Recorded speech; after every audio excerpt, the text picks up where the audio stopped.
Hi everyone, I am Diana Rosa. I am co-organizer of the EQUUS Film Festival, and we are doing our 6th annual event at the White Hotel in New York. And we're doing a bunch of panels today, and the panel that I'm doing now is about various rides and other interesting topics. And I'm going to let my panelists introduce themselves each, and then we're going to go and talk a little bit more. But certainly this is going to be a great topic. So Julie Ballou, the Gobi gal, you can start first. Thanks. Yes, as she said, my name is Julie Ballou, and I'm with the Gobi Gallop, which is the longest annual charity horseback ride on the planet. As you can probably tell from the name, the Gobi Gallop, it's in Mongolia, where the Gobi Desert is, but we don't always stick with the Gobi Desert. We go a different route every year. So we do 700 kilometers in 10 days of riding. So every year I take 10 people from around the world, and they come and join us, and we show them what it's like to ride as far as you can, for as long as you can. 70 kilometers a day is a big thing. And when you get people, particularly people who haven't done a lot of long distance ride, it becomes very challenging on lots and lots of ways. It's physically challenging, obviously, emotionally challenging, spiritually challenging. And probably the coolest part about it is that we raise money for the kids who scavenge in the garbage dump in Mongolia. So the basis of the ride, we started it kind of on a whim, really, on a bit of a lark, because somebody wanted to ride across the Gobi Desert when I was living in Mongolia, which I lived in Mongolia mostly 8 years now. So I have learned to ride in Mongolia, which was kind of an interesting adventure, learning to ride at 50 in Mongolia. And so out of living in Mongolia and learning the language, and it's actually my foundation. We work with the kids who scavenge in the garbage dump. So we have 150 children at one kindergarten, another 125 at the second kindergarten, 300 children at a summer camp, and a whole raft of vocational training and employment initiatives and community outreach for the parents. So the goal of the project is to get all of the children off the garbage dump, and one of the big ways we do it is through the Gobi Gallop, because it's our big fundraiser. So we do the ride for the 10 days, and then when people come back to Ulaanbaatar, we have a big fancy schmancy gala event with a charity auction. And this year we raised over $100,000 for the kids. And so 100% of the money that gets raised goes to the kids. And because of the Gobi Gallop, we're actually able to continue with our work. So yeah, that's pretty much what the Gobi Gallop is. I'm going to actually ask you a quick question before we move on. You say that 100% of the money goes to the kids. How do you know that? Because it's my charity, Okay. and I'm in charge of it, and we make sure that 100% of it goes. And so who does it actually channel to? Ballou Foundation. So Ballou Foundation is our foundation. And then you Yeah. directly give it to those kids? Well, we have the project in Mongolia, which is the Children of the Peak Sanctuary Project. Okay. And so we employ 40 people at the project. So we have the executive team, and we have all of the teachers, of course, and security guards and cleaners and all of those sorts of people, as well as Ballou Foundation. We have a small office that sort of administers the whole project there. So we actually, my husband and I cover all of the operating expenses for Ballou Foundation. So any of the money that's donated goes directly to the project. It doesn't go to my airfares, sadly. I tell you, that's pretty fascinating though, because that's one of my concerns very often. So yeah. I'm glad to hear that. That's why I want to know more. Well, and if you go on our website, there's a link, because we're a Canadian foundation. We're registered in the States and in Canada, and now we have a branch office in Mongolia. And if you go in Canada, if you go to a nonprofit website, there should be a link there that goes to the Revenue Canada taxation, which you can see all of our tax returns. Fabulous. All right, moving on to Heather Wallace with the Timid Rider. Now we're going to an author, so that makes this interesting, because we're not just about films, mostly about films, but we also do authors and artists. Yes. So Heather, take it away. Oh, thanks, Diana. So my name is Heather Wallace, as she said. I am known as the Timid Writer. I have a blog and a book. And the book is Confessions of a Timid Writer. That's what's here showing as a literary entry for the Winnie Awards this weekend. This is my second year at EQUUS Film Festival. And even though I'm a timid writer, I am fortunate enough to represent the Gobi Desert Cup as the official media consultant. So officially, the Gobi Desert Cup is a 480-kilometer ride over 6 days throughout the Gobi Desert over various terrains, and it's 80 kilometers a day. The riders all come together, we camp together, we come in, and we have 12 hours to finish the course each day, depending on the terrain, and the course does change every year, because, you know, Mongolia can change at any minute. So you have to be aware of what's going on with rain or drought or what's going on in the areas, and it's an adventure. And the beautiful thing is, it was founded by an FBI 3-star endurance rider, Camille Champagne, and a leading Mongolian veterinarian, Nara Adia, and they work together to really make it a cultural experience that supports and employs the local Mongolian nomads and helps to sustain their way of life so they don't have to move to the cities. And it also gives the world a chance to come and see Mongolia, come and see one of the most ancient ways of living and a really truly horse-centered society. And in doing so, they can learn Mongolian horsemanship, they can interact with the herdsmen, really immerse themselves in the culture while having this endurance race over 6 days. The nice thing is it's a points-based system, so it isn't a free-for-all, it isn't the first one over the finish line and, you know, no looking behind you. There's a very large safety protocol. We follow FBI regulations, and we have 2 FBI qualified vets on staff who have dedicated their lives to horse welfare. So it's really horse welfare and people welfare who come first. And so I had the privilege this year of attending, even though I'm a timid rider. It was a bit of a shock that I even went for it, but I think if you don't have passion for something, then you shouldn't be doing it. Like, I have passion, so that's what makes me work harder and makes me challenge myself and test myself, and that's what the Gobi Desert Cup is about. And it's about finding out what your limits are and pushing past those limits to live your very best life, and in doing so support a culture that has so much to teach us. And so I'm really grateful to be here to talk about it today, and as the media consultant I do the writing for the press and the photography for them, and it's just an absolute blessing. Well, thank you very much. I'm sure that's exciting.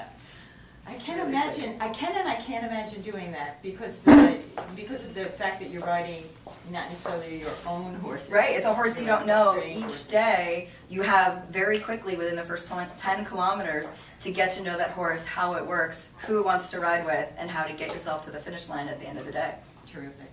All right, moving on, we're going to Lindsay Blatt from Patagonia on horseback, which is a different place, but a similar concept, but I think a little more relaxed. Yeah, it's definitely relaxed. I actually did a 10-day trek through Mongolia a couple of months ago, and so I can tell you for certain it is a definitely different pace.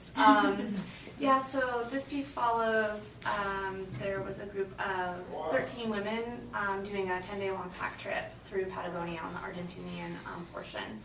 And so it's just a group of women and 13 horses and 4 mules and us just kind of trekking through the mountains.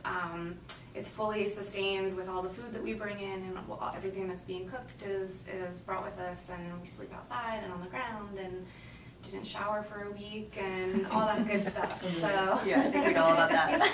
yes, there's a lot of dust, and yeah, so that's the Patagonia by horseback. You know, because it's so different than these other 2 rides, can you go into a little more detail about exactly, you know, what's so different about it? Why is it more relaxed? Yeah, well, these are people, the women who are on this trip, except for the guides, are, you know, this is like how they're spending their vacation essentially, which in some ways is, I feel, very curious because it's hard work and it's challenging, and you're definitely like pushing your comfort zone, I think, and there's a variety of skill levels. Some women who had sort of just learned how to ride, and others who own horses and have horses, and so you're all kind of going at the same, you know, you kind of have to be at the same speed even when the skill level is so different, and you do have the same horse through all the days, so it is like you do kind of get to know your horse, and they all, they're traditional gaucho horses originally, so that's kind of an interesting riding experience too, to learn a little bit about the gaucho culture and what kind of horses and what their horsemanship is like, so. But it's also, like, you don't interact with any other people, like the only people we saw in that week plus was a handful of gauchos who were just moving their flocks around. So there was I didn't see a single airplane overhead. There was no electricity. We didn't see anyone. So it is pretty isolating, and it is a real way to check out. But there isn't the competition angle, and there isn't the charity angle to this. This is really like a pleasure ride. Okay, so I'm going to go down the line, and you can talk about all three of these things, or you can choose one. I want you to think about weather. I want you to think about one of those moments when, oh my gosh, you can remember there was so much mud and there was so much pouring rain, or that it was ice cold, or what have you. Talk about that. Or you can talk about the terrain. Do you remember a time when you looked down and you said, oh, I'm in a bunk bed? And you're in the top bunk bed, and you're looking down, and that bunk bed's really far down. But something about the terrain that you recall, and that you sort of were maybe a little scared about it, but you got through it. And then the third thing is, it's actually something you lean towards. Were there any interesting people along the way that you met? Even though you may have limited experience, can you give an example of one of those? So you can talk about all three of those, or you can talk about one of them, but personally, I think that's interesting. Well, one of the things like on the Gobi Gallop, and I should say that the Gobi Gallop, there's a couple of things that make it a bit unique, I think, in the respect that we make everybody do at least 20 kilometers on a traditional Mongolian saddle. Which traditional Mongolian saddle, for those of you who haven't seen one, is made of wood. It has a front and back that are like about like this high, and then it has these big silver balls on it that you sit on, and everybody is like their most trepidatious moment is the thing they're most fearful about. Our other saddles that we have are actually made in Mongolia, but they're a little more westernized.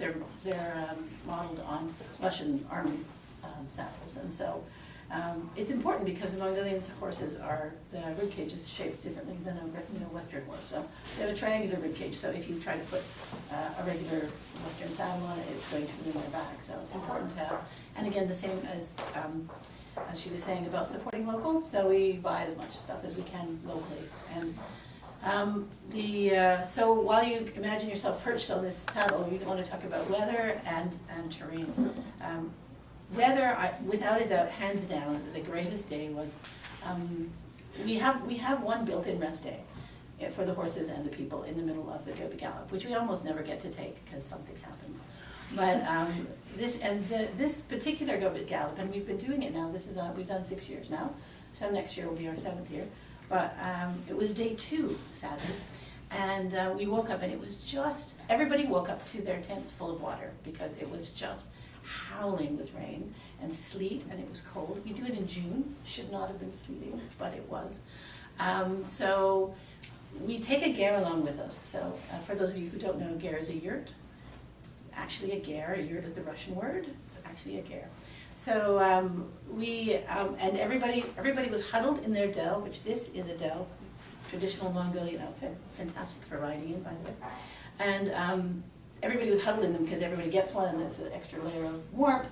And so here we are all huddled in the ger, having breakfast, looking very, very grim at each other because it was so cold and miserable. And so then the question was, are we, do we ride or do we take this as the rest day, right? Because I mean, it was probably like 100 km/h wind, so it was and had been doing it all night. And so the ground was all muddy, and we were going up and down hills and all the rest of it. And so we decided what we would do, because there's no point in staying there because who knows what's going to happen next, is that there was a ger camp about 20 kilometers away. So we were going to take it as a rest day, but we had to get to the ger camp. And so then the call was put out, do you want to ride or do you want to go on the bus? Because we do have support vehicles that come along, and we have a doctor that comes along and all this whatnot in case of emergency. So about half of the people chose to ride the bus because they thought it was insane to ride the horse. But and I felt badly for the horses were saddled and standing waiting for us to make up our mind. So they were progressively getting colder and colder and colder. And so when we got on them, they were very feisty, shall we say. They were very feisty. And of course, we had to go into the wind. Of course we did. Why wouldn't you? So we're riding into the wind, and there was not really a choice of like, we're going to walk. We're not walking, first of all. Too cold to walk and too much blowing wind. And everybody, we had your buff on and your helmet down, and it was blowing straight in and going straight down. And so there was about 6 of us, I think. And we just went. And my favorite moment ever, we had this absolutely lovely, very, very talented rider from England who posted. She posted. And she'd never done anything cowboy-ish, nothing. And she was such a game girl, though. And so we are herding the horses that are not being ridden. We were herding them. And so and we take 2 horses per rider on the Gobi Gallop. So we always have some free horses. But it really is endurance-based because you are on the same 2 horses for the full 700 kilometers. So we're herding all of these horses, and I will never forget this. She's up there, chew, chew. That's what you say to make the horses go, right? So she's posting, and we were going at speeds we shouldn't have been going, really. And because I'm actually, relatively speaking, a new rider. I've just learned to ride at 50 in Mongolia. I had never ridden before I moved there. And this was coloring way outside the lines for me.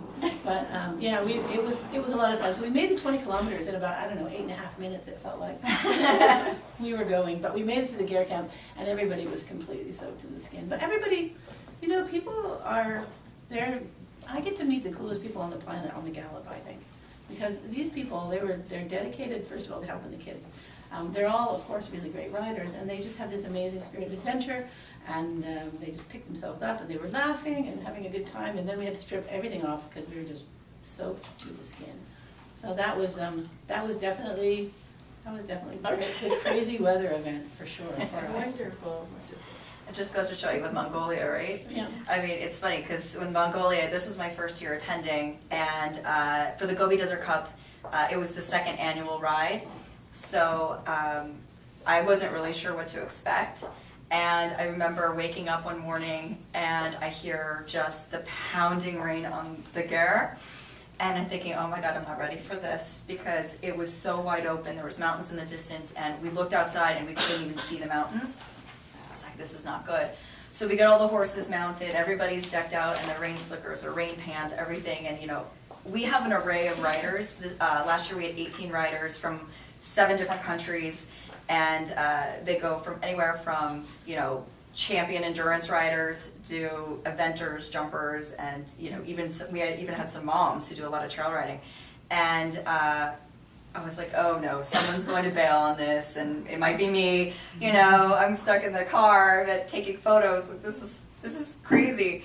And we couldn't see anybody's faces, and I'm just thinking, this day, like, we're not going to get anything done. Let's just get to where we're going, like she said. And the horses go over the line, and they start, and they're trotting off into the distance, and everyone's in really good spirits, because it's Mongolia. We're here for the adventure. And the next thing I know, they reach the top of the ridge, and the rain completely stops, and there's a huge double rainbow. And it's coming straight across the horse line where this beautiful pond and this double rainbow. And so some of the officials, were so excited. We're like, this is good luck. This is Mongolia. Everything changes in an instant, And so a lot of our herdsmen stopped and were taking pictures, and we're all jumping, trying to touch the rainbows and everything like that. So, we have our little photo shoot done, and we get in the cars, and we're following the riders because we have checkpoints at 15 kilometers, 30 kilometers, 40 kilometers, and throughout, so to the end of the 80 kilometers.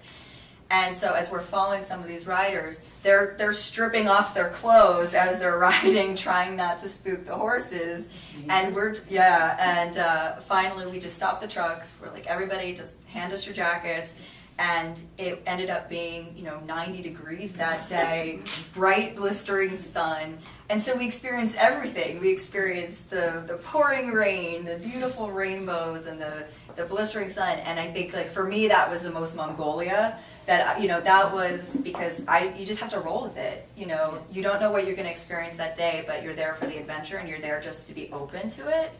And that was the same day, actually, we were at one of the checkpoints waiting for one of the slower riders, because his horse got separated from the herd, and they're very herd bound, you know. They want to go together, they live together, and so we were staying behind to make sure he was okay. And two gentlemen on their motorcycle came up to visit, and they just gave us like the traditional Buddhist greeting, and luckily our Mongolian veterinarian was there to translate for us. It was beautiful. He was wearing Under Armour sneakers with his tail, and I'm thinking, yes, we got some US here, and it was just great. The world is smaller than we think. Yeah. That's beautiful. Exciting times. I would have to say we were very fortunate with the weather on the Patagonia trip. I think for me, the weather and the terrain, the factors really kind of came down to the filmmaking aspect. As a director, I'm used to working with small documentary film teams, but in this instance, I was by myself. So I think the weather and the terrain and how I was getting shots was always, I'm participating in the trek and in, you know, I'm sleeping on the ground too, and I'm, you know, waking up really, you know, when the sun comes up, and but I'm still having to deal with equipment and solar charging and offloading media and flying drones and doing all of that while also sort of, you know, covering miles every day. So there was definitely a leaky tent at one point, and I panicked with all my gear and trying to get it someplace where it was under a tarp somewhere safe. But yeah, I think just like the following the different patterns of light and the dust and the couple times that it did rain, just I think really came down to the filmmaking for me, but we were actually very fortunate. So. Oh, that makes us, especially me, feel like you can sort of live it through your eyes. I mean, that was fabulous. So we are getting to the end, we need to wrap up, but what I want you to do in your wrap up is I want you to first of all talk very quickly about that beginning and that end. What was the difference of the people, even yourselves, from the beginning of the ride to the end, and then let people know how they can follow you, how they can learn more about, you know, the Patagonia or the Gobi Gallop or the Gobi Desert Cup. Know a little bit more, and then how they can actually learn a little bit more about each of you. Well, because I've done it 6 times, and because because I learned to ride in Mongolia, I mean, the difference in me is sort of just completely 100,000%. But the people who come on the Gobi Gallop, from the beginning to the end, there's almost always this amazing transformative experience, because of course it's more than just riding. And we had the clearest illustration of it, I think, is there was a lady from Singapore who came, and we came up over a ridge, and you're looking out over this expanse that is, 40 kilometers long. And as we came over the ridge and we saw this, she just burst into tears. And I thought there was, what's going on, what's happening? And she said, I'm looking in an area that's bigger than my entire country. Wow. And there's no people in it. Wow. And I have never been in the wilderness like this in the wilderness. And she found it profoundly moving, and most people do when they come. So, as far as getting in touch and staying in touch with me, I'm happy for anybody and everybody to get in touch. So the Gobi Gallop website is with Horse Trek Mongolia. So Horse Trek Mongolia is our partner who hosts it. So when people come on the Gobi Gallop, they have to pay it's about $3,200 to Horse Trek Mongolia, and then they have to raise about $3,200 for the kids. So Horse Trek Mongolia is the website to get the information, which is www.horsetrekmongolia.com.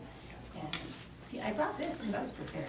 And we have a lot of those to hand out. We have these to hand out to people who are here. So they do a whole bunch of other less intense treks across Mongolia, like up to the reindeer people and to the Nile and whatnot.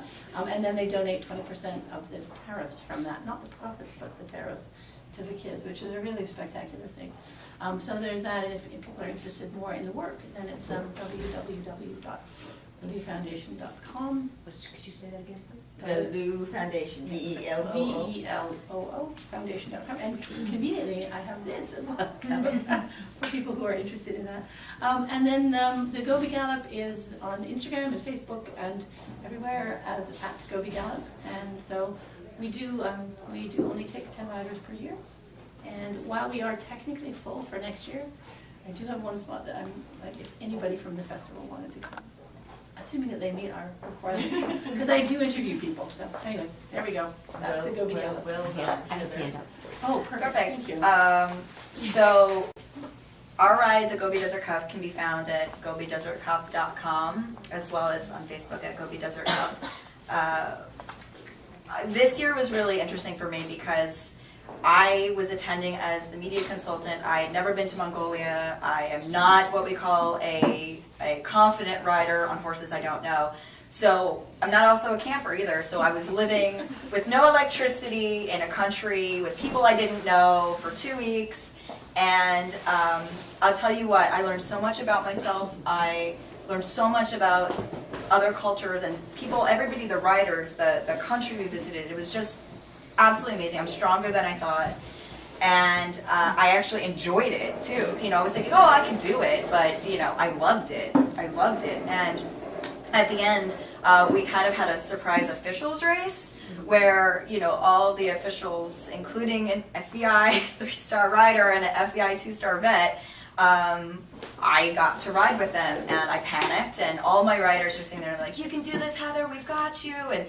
And we really became a family, you know, during the ride. And I did it. I got up there and Camille, the ride director, laughs because she goes, don't worry, we'll go slow for you. And then I took off cantering right off the bat. I was like, let's just get this over with.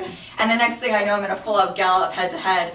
I came in 4th out of 6. But, you know, I did it. I came over the line. And the shouts from all the riders cheering me on, you know, that's what our ride is about. It's about the race. It's about the culture. But it's about coming together and just really testing yourself. And so this year we're actually opening it up to 24 riders. We have a 2-star world champion medalist in endurance who has joined us this year. We're really excited about it. Her name is Leticia Gonzalez.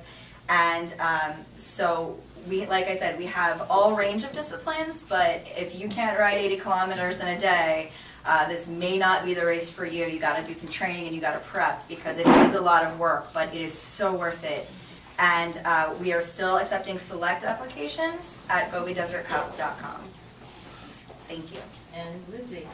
Yeah, so my filmmaking website is Archerfish Productions, and I currently have 3 horse films that I've made, so Iceland, Patagonia, and Mongolia, and you can see trailers for those there. Yeah, I guess as far as just like something I learned or sort of like the shift that happened in Patagonia is definitely, I think, as you guys all know, it's like this, not just with the horses, but all, you know, just being outside and being with a group of people you don't know, but by the end you're very close with. Like, there's a lot of discomfort in that, and a lot of, yeah, like you have to be flexible and open. And I think I've been in this, I live in New York, I've been here for almost 20 years, like just being out in nature and with the horses, it really like sparks a lot of stuff, and so it can be really, that's how my heart feels. Hey, in New York anything can happen, just like. Exactly. Yeah, so I think it's just, you know, like being able to embrace the challenge, knowing that you can do it, and being okay with being uncomfortable. Anyway, thank you so much. That was really fabulous. I'm Diana DeRosa. I am co-organizer of the EQUUS Film Festival. And to learn more about us, go to www.equusfilmfestival.net.